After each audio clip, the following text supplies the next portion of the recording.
कई सूबों में राजनीति का मुद्दा बने लव जिहाद कानून पर अब कोर्ट का दरवाजा खटखटाया गया है। गुजरात सरकार ने 15 जुलाई को धार्मिक स्वतंत्रता संशोधित एक्ट 2021 लागू किया था। इसके बाद कई सारे लोगों को गिरफ्तार किया गया और उन पर मुकदमे लगाए गए। इस कानून के मुताबिक जबरदस्ती दूसरे धर्म में शादी करने वालों को 10 वर्ष की सजा होगी और 5 लाख का जुर्माना देना पड़ेगा। जमीयत उलमा हिंद के राष्ट्रीय अध्यक्ष मौलाना मसूद मदनी के निर्देश पर राज्य जमीयत ने इसके विरुद्ध गुजरात हाई कोर्ट से संपर्क किया। जमीयत उलमा हिंद की तरफ से एडवोकेट ऑन रिकॉर्ड मोहम्मद ईसा हकीम और सीनियर वकील महर जोशी अदालत में पेश हुए। मामलों में पक्षों की बहस सुनने के बाद गुजरात हाई कोर्ट के जस्टिस विक्रम नाथ और जस्टिस वीरण विष्णु की 2 सदस्यीय बेंच ने उपरोक्त कानून की धारा 3, 4, 4B, 4A, 4C, 5, 6 और 6(1) पर तत्काल प्रतिबंध लगा दिया है। इस एक्ट की धारा 3 में कहा गया था कि शादी के माध्यम जबरदस्ती धर्म परिवर्तन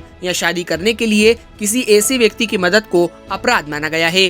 धारा 3A के मुताबिक माँ बाप, भाई बहन या किसी खून से जुड़े या ससुराली रिश्तेदार की तरफ से जबरदस्ती धर्म परिवर्तन की शिकायत दर्ज कराई जा सकती है। धारा 4(1) में गैर कानूनी धर्म परिवर्तन के लिए 3 से 5 साल तक की सजा प्रभावित की गई है। धारा 4B में गैर कानूनी धर्म परिवर्तन द्वारा की गई शादी को प्रतिबंध कर दिया गया है।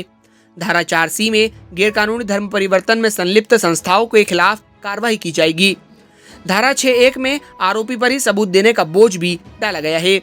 न्यायालय ने इन धाराओं पर रोक लगाते हुए कहा है कि वयस्कों की स्वतंत्रता पर आधारित दूसरे धर्म में शादियों पर लागू नहीं होगी। सुनवाई के दौरान दोनों जजों ने मौखिक तौर पर कहा कि धर्म और शादी व्यक्तिगत चयन के प्रकरण हैं। हालांकि इनके अनुसार जिस क्षण कोई व्यक्ति दूसरे धर्म में शादी करता है और उसके विरुद्ध FIR दर्ज होती है तो इस व्यक्ति को जेल भेज दिया जाता है। इसके अलावा सबूत का बोझ भी इस मुलजिम पर डाल दिया जाता है।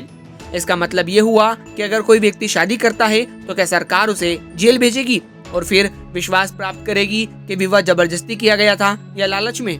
जमीयत उलमा की ओर से अदालत में सीनियर वकील की ये मांग थी कि ये कानून व्यक्तिगत स्वतंत्रता, स्वतंत्र चयन, धार्मिक स्वतंत्रता और संवैधानिक तौर पर भेदभाव पर आधारित है और संविधान की धारा 14, 21 और 25 से टकराने वाला है, इसलिए इसको तुरंत समाप्त कर दिया जाए। इस संबंध में दूसरी धाराओं पर सुनवाई जारी रहेगी। जमीयत उलमा हिंद के राष्ट्रीय अध्यक्ष मौलाना मसूद मदनी ने गुजरात हाईकोर्ट के फैसले पर संतोष प्रकट किया है और कहा है कि नकारात्मक परिदृश्य में कानून बनाने वालों को कोर्ट ने दर्पण दिखाया है। इस कानून की जिन धाराओं पर अदालत ने सिर्फ तीसरी सुनवाई में ही प्रतिबंध लगाया है, उनके भाग आतंकवाद विरोधी कानून UAPA से भी कड़े हैं। आप एक सामाजिक मामले या समस्या को इस तरह ट्रीट नहीं कर सकते।